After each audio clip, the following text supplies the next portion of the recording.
আসসালামু আলাইকুম। আমরা এখন কক্সবাজার আসছিলাম। তো সানভি ট্রাভেলসের পক্ষ থেকে নতুন একটা ভিডিওতে আপনাদের স্বাগতম।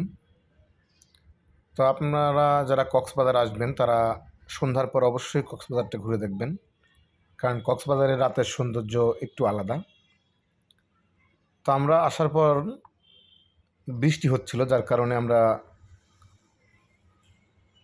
রাস্তায় খুব একটা বের হতে পারিনি। তারপরও আমরা বৃষ্টির ভিতরেই বের হলাম আপনাদেরকে রাত্রের কক্সবাজারের কিছুটা দৃশ্য দেখানোর জন্য। বৃষ্টি হওয়ার কারণে রাস্তাঘাটে পর্যটকের সংখ্যা খুব কম। তাই আমরা মেন রোড ধরে আস্তে আস্তে হাঁটা শুরু করলাম। আমরা মূলত রাত্রের এখানে আশেপাশে অবস্থিত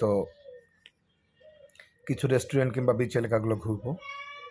তো কক্সবাজার মোটামুটি নিরাপদ রাত্রেও, এখানে কোনো সমস্যা, নিরাপত্তাজনিত সমস্যা নাই। তা আমরা উঠেছিলাম হচ্ছে সুগন্ধ এবং কলাতলি বিচের ঠিক মাঝামাঝি। তো বৃষ্টি স্নাত দিনে আমরা সামনের গলি দিয়ে সুগন্ধা এবং কলাতলি বিচের ঠিক মাঝ পয়েন্টের রেস্টুরেন্টগুলোর পাশ দিয়ে যাচ্ছি। তো এগুলো হচ্ছে যে রেস্টুরেন্ট। বৃষ্টির কারণে এখানে লোকজন খুব কম আছে। তো তারপরেও বৃষ্টি ভেজা রাতে এই কক্সবাজারের সমুদ্রের পাড় ধরে হাঁটতে আপনাদের অনেক ভালো লাগবে। আপনারা কক্সবাজার আসলে অবশ্যই এই সাইডটা দিয়ে, সাইমনের সাইডটা দিয়ে একটু সন্ধ্যার পর হাঁটবেন।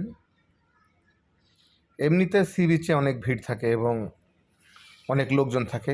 যেহেতু বৃষ্টি হচ্ছে তাই লোকজন একেবারে নেই বললেই চলে।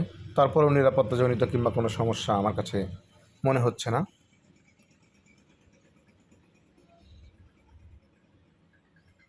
আমরা এখন সুগন্ধা বিচের দিকে থেকে কলাতলি বিচের দিকে যাচ্ছি।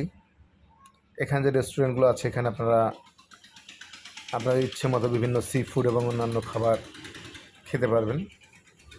এই বিচের রেস্টুরেন্টগুলো কিছুটা এক্সপেন্সিভ, কিন্তু তারপরেও পরিবেশ অনুযায়ী খাবার খেতে হলে আপনাদের সেটুকু তো পে করতেই হবে। আস্তে আস্তে আমরা ডলফিন মোড়ের সাইডে সমুদ্রের দিকে যাচ্ছি, সাইমনের সাইডে। তো আপনারা আমাদের সাথে থাকুন আর পুরো ভিডিওটা দেখতে থাকুন। সবাইকে ধন্যবাদ।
আপনারা এই সাইমনের পাশ থেকে মাছগুলো বারবিকিউ করে খেতে পারেন। এখানে কেজি 800 থেকে 2000 টাকা মতো মাছ আছে।